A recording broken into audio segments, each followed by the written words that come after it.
So moving on, I'm very excited to introduce our next speaker, who is Aidan Andrew Dun. Before introducing him, we would like to acknowledge the passing of Neil MacDevitt, a poet and fellow traveller of Aidan's, who will be sadly missed by all who knew him and his work.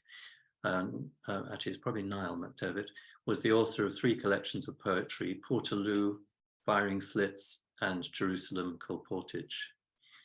He was also known for his psychogeographical and psychohistorical walks, such as the William Blake Walk, and Arthur Rimbaud Drift, a Chaucer London Pilgrimage, the Kensington Modernists, and many more.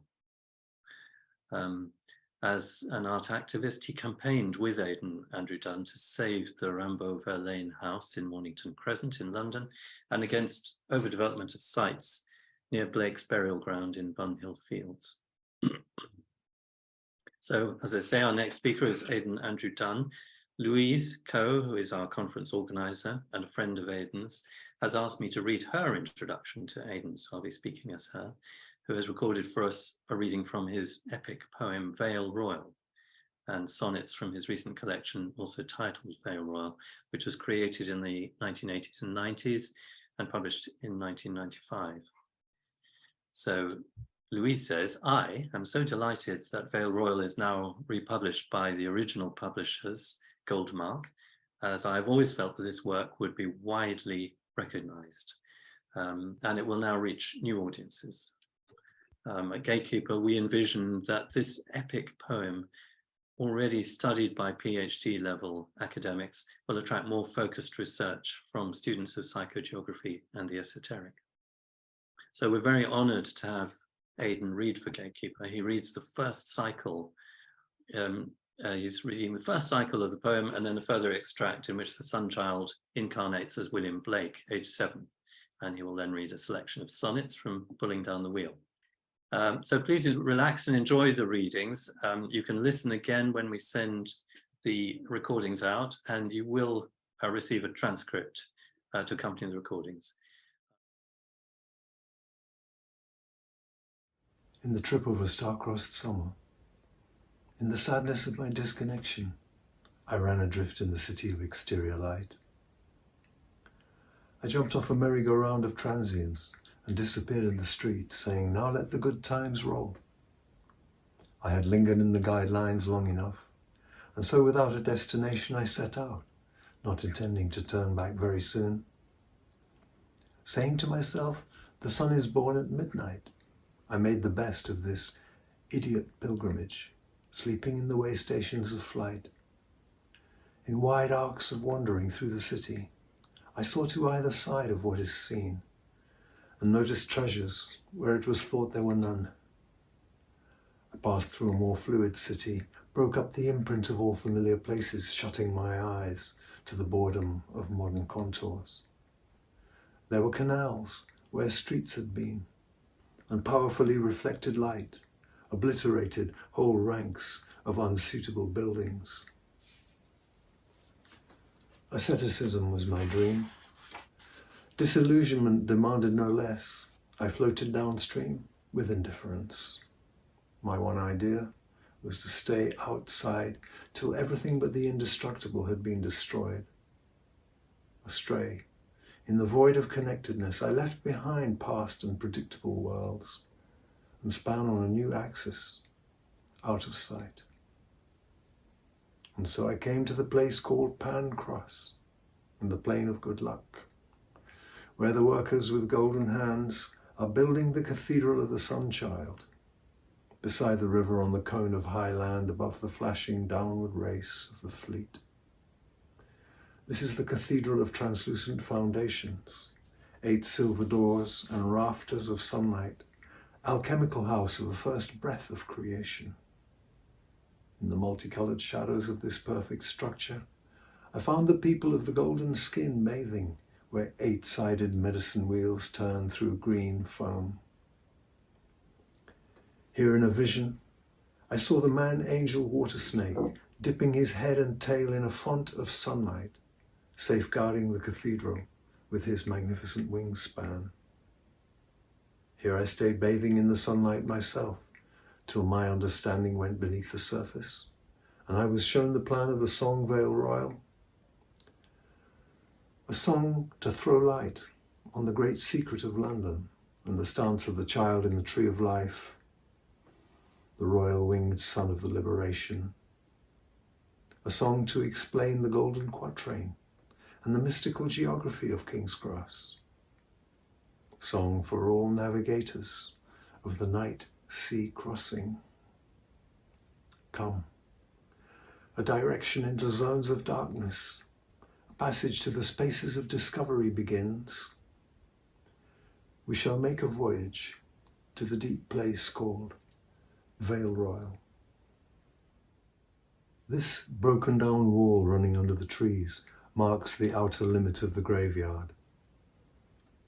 There is a glimpse of an old square tower a quarter-mile on. Too distant to name, a night bird flies from a ledge, dark glider, slipping away across the evening air. What business has a child to be racing his shadow in the moonlight, swerving among the graves as though they were objects in a playground? Perhaps he is a farm boy. The motionless tombstones his 100 sheep on the green field of Zion. Perhaps he is a fearless pickpocket, paying homage to the god of thieves, dancing for Mercury in the delirious aftermath of crime, hiding a golden timepiece in a cracking tomb. Away off to the right, a watchdog suddenly howls and the echo comes back faintly from Pentonville Heights. The dancer in moonlight looks back over his shoulder. He is a boy of 7 or 8 summers. His large eyes are set far apart and they hold you with their incandescence. Today he has seen a blue and silver wood dove glide behind the vague corner of a rainbow hanging like a flag in spray.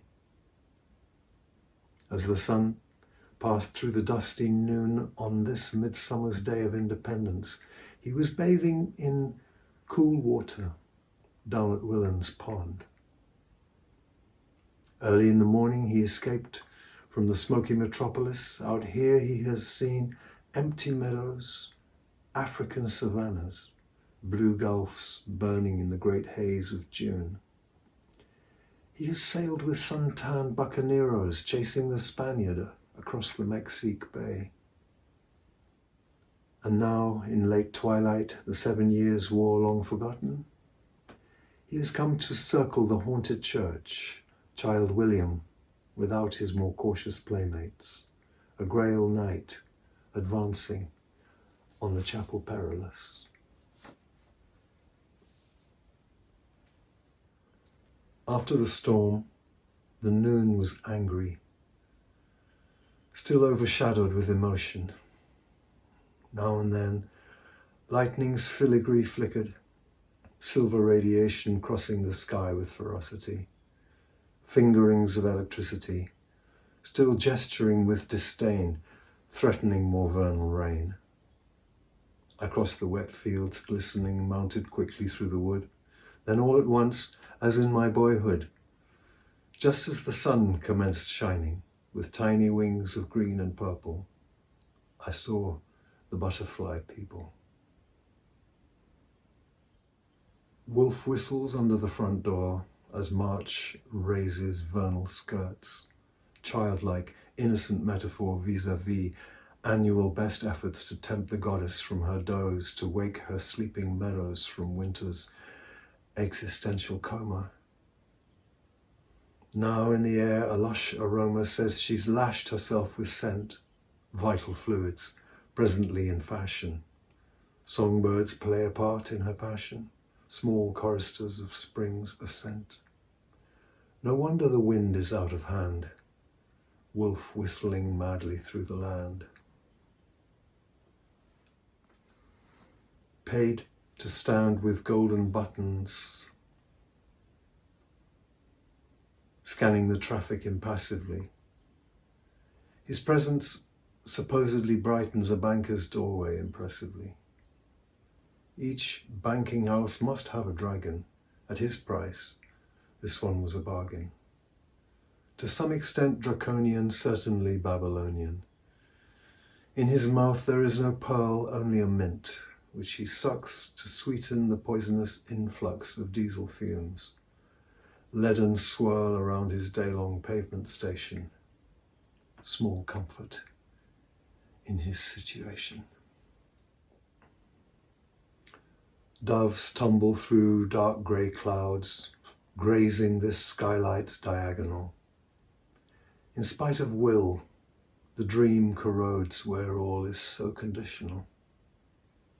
Now gales make the house a flute, the wild breath of the absolute forcing its way down smokestacks, forming a mouthpiece from door cracks, blowing through a wooden embouchure. And as these rough passages are played, resolve is lost. Purpose delayed, the reasons being, as ever, obscure. We only know iron must weaken when a butterfly wing is broken.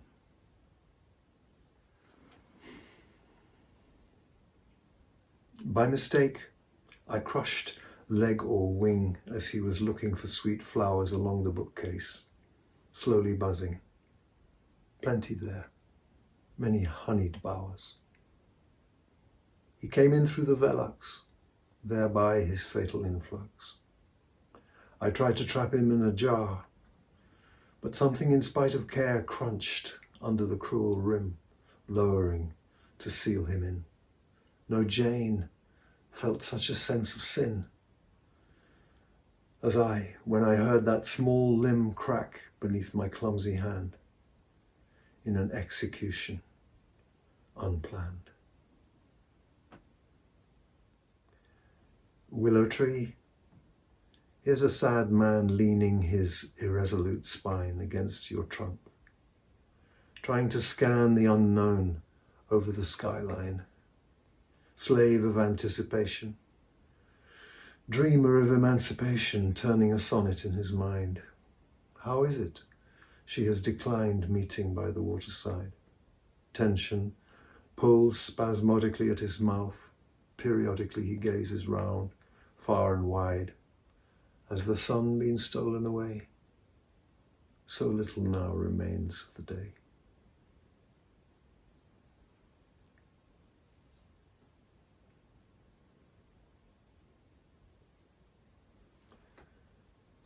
The dead weight of the chalice bears it down to the black bed. The dark earth gives the final kiss, soiling the sunlight-heavy head. Yet consciousness is in ascent, since the everlasting is unbent like the crimson flesh of a flower brought low by terrestrial power. Up there, lucidity commences flowering in the oversoul. Even crucified self-control tenders reverent allowances. A blood-red tulip, born to the ground by its own broken beauty crowned. The rose whispers yes as the wind glides through the garden towards the stream, stealing her petals with cruel asides. Say goodbye to your summer dreams. Here is an autumn without fruits. Such frequent and so many disputes between beauty and necessity. As another in adversity, I can hardly nod in agreement as pink sails drift toward the ground, as I watch September uncrowned my goddess dismemberment. Soon October smoke, bittersweet, burning up the year, obsolete. First they invent names for each other, derogatory but affectionate. Then come pop songs which smother sense and humor under naked hate. Wooden drum machines pounding beneath offensive sounding lyrics none too lyrical. Next, After the satirical phase comes the deceiving lull when false flags fly and rumours crash with talk of infraction and backlash, while nations bow before a red idol which grins with a reptilian smile, half human, half crocodile. All this talk of nationality, you'll be stateless when you're dead. Learn something of communality, the great inclusiveness of Godhead. How are you going to readjust when your motherland is dust, like the flag that wrapped your bones when flesh went under flagstones?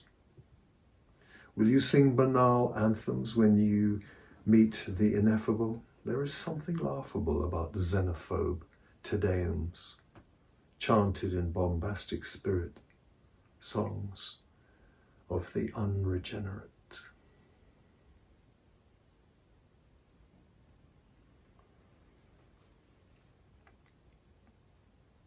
Talking to water in a dream, holding her mystery in my mouth. Within me is the new life stream come to end a wasteland drought. Sensitive to thoughts of wonder, recording them as memoranda, the living element enters me, tranquilizes and centers me, and turning over her cool wave, moving her about under my tongue. It seems a river has just sprung from nowhere into this dark cave, illuminating interior night. And now from my lips comes light. Domes that momentarily glisten as they slide along, flash and wink, temporarily riding downstream headlong. See these structures of a moment, uncertainties in movement, racing in the green channels, small hemispheric capsules, so many hurrying breakables, fragile things of abbreviation, bubbles of differentiation, so many floating variables, all made of the same life stream, foam of the equivalent life dream.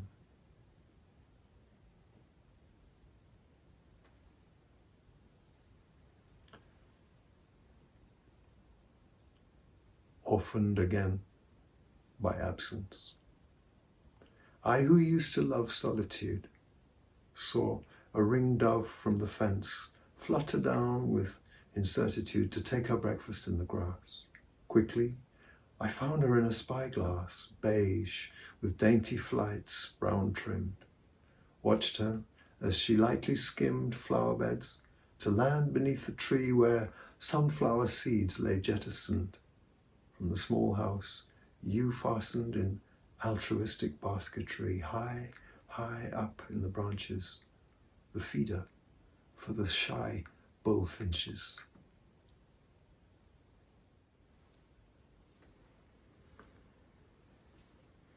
The silver doves were saying amen up in the top of Chantry Wood. I heard them say again and again in mantric cycles, the world is good, repeating their circular prayer on long curves, climbing the blue air, gliding down with grey wings fixed.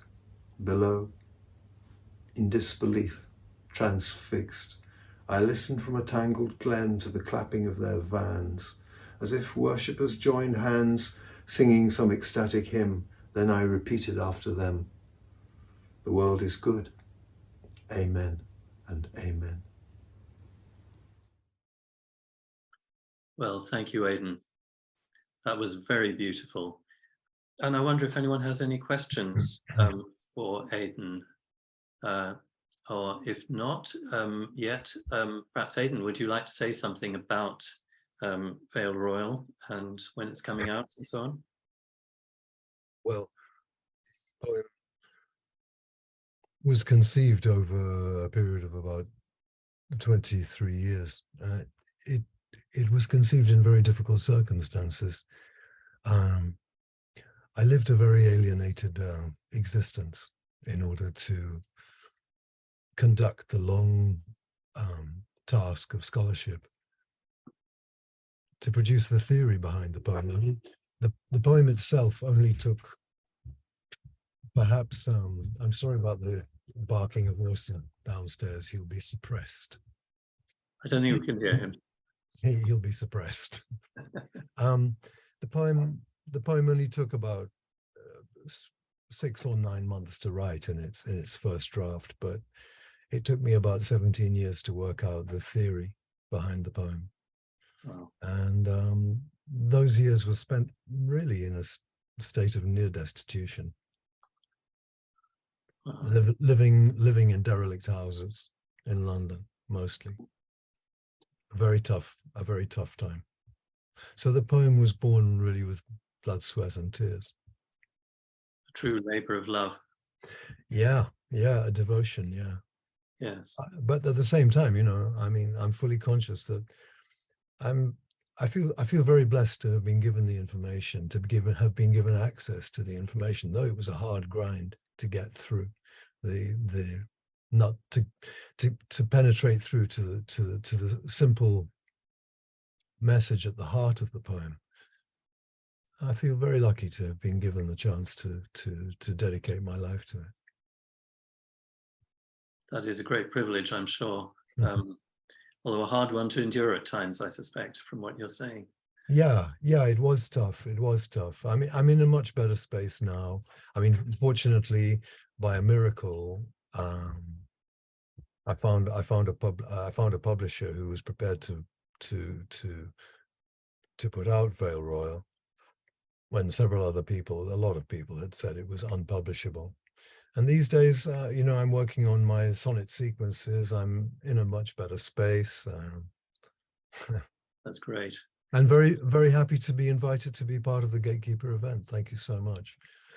Do you want to say anything about your what you're going to do about Niall McDevitt? You've got a commemoration. Yeah. It's a very sad occasion, really. A very powerful poet of my generation. Niall was 16 years younger than me, but a very powerful poet has passed on, and I think in the literary circle to which Niall and I belonged, there is a tremendous sense of loss. So we're going to have a celebration of his work at the British Library on the 27th of November, and I'll be reading his work then. It's a difficult job because he produced 3 books, very high caliber work. You know, I think he was very rigorous. I think, as one has to be as a poet, he wrote a great deal and he rejected a great deal. And what he chose to include in his 3 books is ferociously intense poetry of